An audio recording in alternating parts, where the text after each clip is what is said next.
Hello everyone, welcome to today's US Open live webinar. It is Tuesday, November the 7th, 10 minutes before Wall Street opens. As always, I am your host Nikos Zabouras, Senior Financial Editorial Writer at FXCM. Another busy week. The Reserve Bank of Australia stands out today as it hiked rates after 4 straight meetings on the sidelines. But the Aussie actually falls due to softer guidance. Nasdaq over in the US, the tech-heavy index benefits from the Fed soft stance, let's say softening stance, and the weak NFPs, and tries to extend its profitable streak into the straight eighth day. And we also expect high-profile earnings starting today with companies such as EV startup Rivian, entertainment giant Disney, and chip designer ARM. So these are the main themes we will be covering today. But first, as always, please read carefully through the risk warnings and the disclaimers.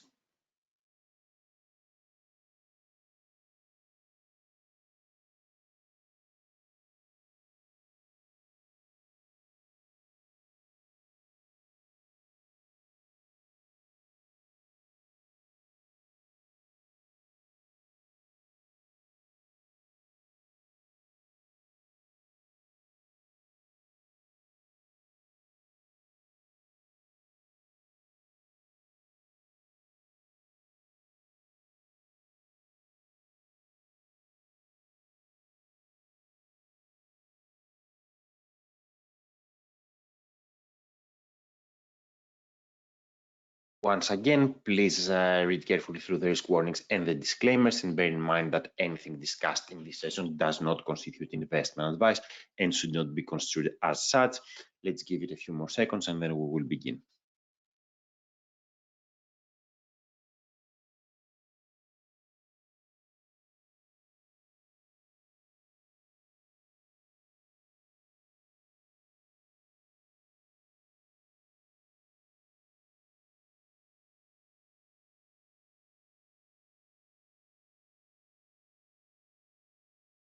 Okay, let's get the ball rolling. We have quite a few things to talk about. We're gonna start differently today. We're gonna start with the Aussie and talk about the Reserve Bank of Australia, which today raised interest rates by 25 basis points to 22-year highs.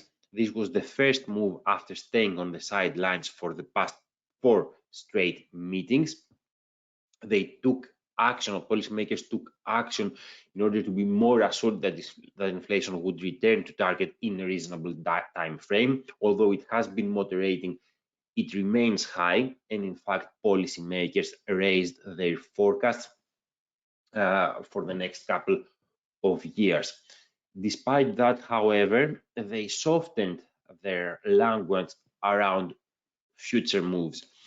Now they said whether further tightening of monetary policy is required will be determined by the incoming data, but the previous references in the past meetings were of some further tightening may be required. So definitely a more softer, a more dovish expression this time around.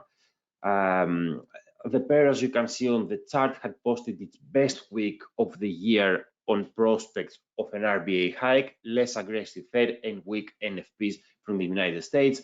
However, today's dovish hold by the RBA sends it lowers. It loses more than 1% today. It had rejected the 38.2% Fibonacci of the drop from the summer peak and now threatens the 200-period EMA, the black line that you see on the chart, which creates risk, of course, for new 2023 lows located at 0.6269. On the other hand, if the pair manages to stay above the 200-period EMA, it can take another crack at the critical 38.2% Fibo, but does not inspire confidence at this stage for further gains towards and beyond another crucial hurdle provided by the 50% Fibonacci and the 200 days exponential moving average at around 0.6584. Now let's turn to Euro USD. It got a lift from the Fed's dovish tilt. We talked about that last week, and the weak NFPs. These were on Friday, and they showed the addition of just 150,000 jobs in October, and that was the worst print in 3 years. Of course, that was partly because of the auto worker strikes, which are now over. In any case, those events reinforced expectations that the Fed is done hiking, although there is still a long way. Markets never embraced the one more hike projection. Chair Powell didn't really embrace that. And so there are these expectations that the Fed is done hiking. As such, Euro USD made headway last week and tested the critical region of 1.073, 1.063 region,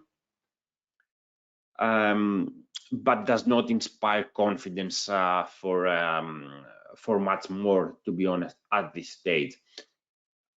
The Fed may have a hard time staying on the sidelines and still advocates a prolonged restrictive stance. The ECB also paused after 10 consecutive hikes, but slow growth or no growth and easing inflation play into that peak rates narrative.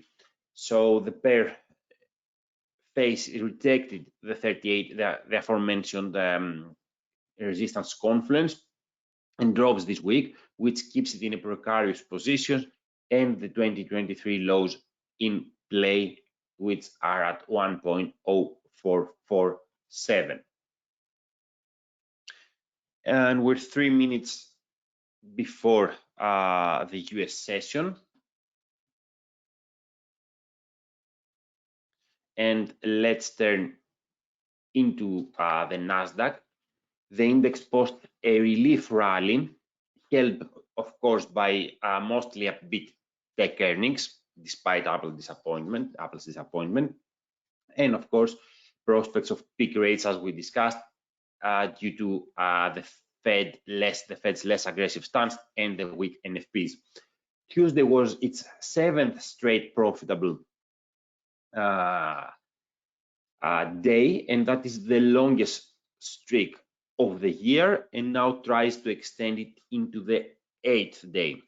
It has regained the initiative and tries to take out the October highs at 17,346, which will open the door towards this year's highs at 15,946. However, there may be too much optimism around the Fed, and we have seen such hopes being disappointed before. And it's a long way because the Fed itself doesn't really know what's next. It responds to the data as they come, and they have been oftentimes mixed. And in any case, the labor market remains tight, the economy outperforms, and rates are high and still far from the 2% target. On the technical front, the relative strength index is at severely overbought levels, so a pullback here would be reasonable. Back to the 200 period EMA at around 14,830. Daily closes below it would shift immediate bias back to the downside, but sustained weakness does not look easy under current conditions being mostly upbeat earnings, and of course a softer stance by the Fed, at least as things are now.